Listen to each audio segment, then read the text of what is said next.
Alrighty everyone, welcome back. It is now October 16th of 2024, and given that Lucasfilm is in a very tough spot right now, not in such good shape, after what Kathleen Kenendy and Leslie Headland did with the Acolyte series over this past summer, we know that everything that happened with that show created a domino effect on many different projects, whether it's Star Wars movies or TV shows, whatever have you. In fact, it actually forced Bob Iger, the Disney CEO, to make the ultimate call to really cancel a lot of Star Wars TV shows and to focus more so on movies instead. More on that in just a second. This is Mike Zero. Subscribe if you're new and like this video to see future updates. You can also follow me at Mike01. I thank you also very much for the great and kind support. About the movies, there are a number of those that are now officially on hold. Those include Taika Waititi's movie is in jeopardy, the Rey Skywalker movie, let's just call it the Rey movie because she's not a Skywalker after all, that too is on hold, and James Mangold's Jedi Prime film is also in jeopardy. That's 3 whole Star Wars films that may very well not even happen. The only one moving forward right now is The Mandalorian and Grogu, but focusing on Kathleen Kenendy and her overall struggle with the Star Wars fandom, abandoning ship and walking away from this franchise for good after what they saw just back in June/July, this is where things begin to get very complicated and even more, I would go to say, interesting, because Kathleen Kenendy continues to double down. She will never admit failure. She will always scapegoat. She will blame the fans. She will blame toxic fans in particular. That's what they always like to say, right? And at the same exact time, we know that it's very hard for her to deal with the facts, that there is indeed a record-breaking amount of fans walking away from the Star Wars franchise.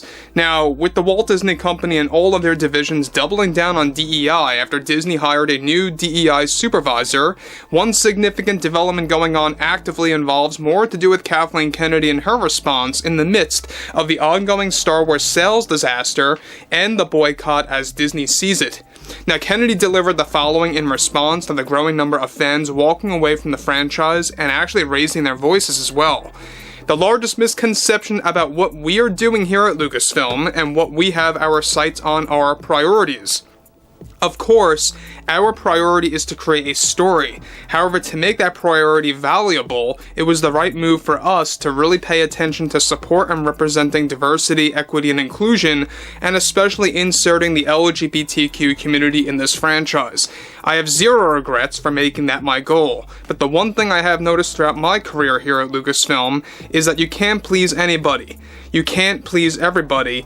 You are always going to be dealing with a group of fans that believe Star Wars belongs to them and not the creator. So I ask everyone to keep the offensive comments to yourself to not ruin the experience for others. I think it would be best for the community if the negatives were silenced, so the creators can focus on their jobs. You see, Star Wars isn't necessarily about fans. At the core, it's about the creator's philosophy and his or her vision on where to take these characters. Working with many producers in this industry over the past decades, one of my biggest challenges have been addressing and normalizing female representation in a more equal manner that we didn't necessarily see in George's film. I mean, it was there, but nowhere near where it should have been, you know? So that's what we are doing with projects like our new film focusing on Rey, or Ahsoka Season 2, and others that we hope to release someday. We are really trying to make them work, but the toxicity in this community doesn't belong here. It just doesn't. The loud minority can be very much just that, loud, and it needs to stop in order for our creators to create the overall need that we need to do. Whether it's film or television, I think that's another issue that we have, is our creators feel this burden of satisfying everybody and the loud, outspoken fans that can appear to be the majority, make their job even tougher, and I think we see little fine lines of that struggle in the final product sometimes.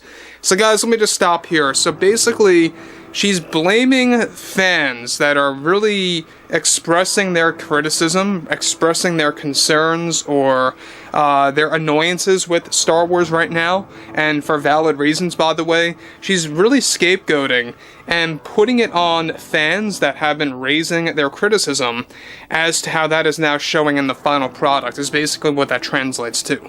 That is not only unprofessional on her part as a president, but also as a producer. And we also know at the same exact time, this is not really shocking coming from Kathleen Kenendy. We all know that she blamed toxic fans, quote unquote, just 6 months ago, give or take. Not a big shocker at all. But we know at the same exact time, look, this is nothing more than damage control as well. She does not want to admit failure. She does not want to admit any kind of a defeat with the Acolyte series. She stands by it. She has no regrets about it. She loves the product. Apparently that's what she believes in. Who knows what she believes in anymore. But we know one thing about this is that she will never give it up. She will never say that, yeah, we made a major mistake with the Acolyte. Yeah, maybe we shouldn't really focus on DEI as a priority. And she kind of twisted things earlier. She said that the priority is to create a story, but to actually make that priority valuable, you have to focus on DEI. Is that not the same thing as DEI as the priority over story? It's just very contradictory. But this is where things begin to pick up. Now, on top of that, she goes on to conclude, and it's a challenge that we are trying to overcome by focusing away from the voices of the fans and more on the creators. I have no regrets at all of the projects that we have created over the years, especially with the Acolyte. The controversy and criticism that we received was just noise, just loud noise, that was all. I don't really feel to comment on the subject of our ratings, but when you are dealing with noise that doesn't necessarily hold any valid criticism, you really can't get too bent out of shape over that. So, about the ratings, she will not even go into the statistics of the ratings, nor will she admit that the ratings were an epic disaster. I mean, they were. I mean, once you got past a couple of episodes, they weren't on the top 10 Nielsen ratings. And that was a very big red flag for the Acolyte series. That's exactly why, by the way, that it got canceled, because the Nielsen ratings, alright, numbers, they don't lie. Alright, you could say one thing about reviews here and there on different sites, and yes, they are valid, but they can argue that as well. They are very much real, by the way. But numbers do not lie, especially with the Nielsen ratings reports that came out, some months ago, especially with the finale, by the way, which was a disaster for them. That's really what pushed Iger over the edge to really say, alright, we really can't scurry out of this one. We gotta axe this actual season 2 and get rid of it altogether.